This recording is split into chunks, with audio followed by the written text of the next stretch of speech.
Саламатсыздарбы? Мен Асыралык Бекжан, номер 3 эксперименталдык гимназиянын 7 классында окуусумун. Гапыр агайдын Аям китебиндеги 121 бетиндеги окуучулардын чыгармачыл иши деген теманы айтып кетмекчимин. Жана менин ага карата жасаган иш-аракеттериме көз жүгүртүп коюңуздарды суранам. Ал жерде агай 15 пунктту жазган, бирок мен анын 9-ун гана өз иштеримде колдоном. Биринчиси, теманын картасын, схемасын, таяныч сигналдарын түзүү. Ага карата мен орто кылым тарыхынан схема түзгөм. Себеп натыйжасын табуу.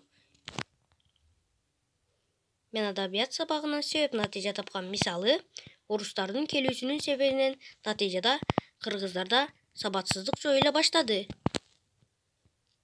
Ал эми үчүнчүсү болсо, темага карата ой пикир жазуу. Бул пунктка карата мен адабият сабагынан ата-энем менин байлыгым деген дил баян жазгам. Сабак тема жөнүндө сочинение, реферат жазуу. Мен адабият сабагынан жазганмын. Бешинчиси, кошумча адабияттар менен иштөө. Чыңгыз Айтматовдун томдуктарынан окуган чыгармалар. Алтынчысы, термин түшүнүктөрдү жазуу.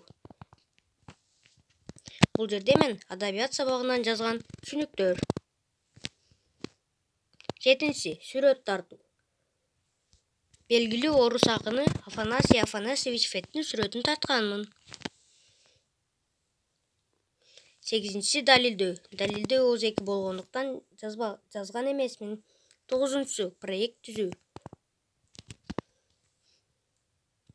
Ар кандай проекттер болушу мүмкүн. Мисалы, үйдүн проекти. Көңүл бурганыңыздар үчүн чоң рахмат.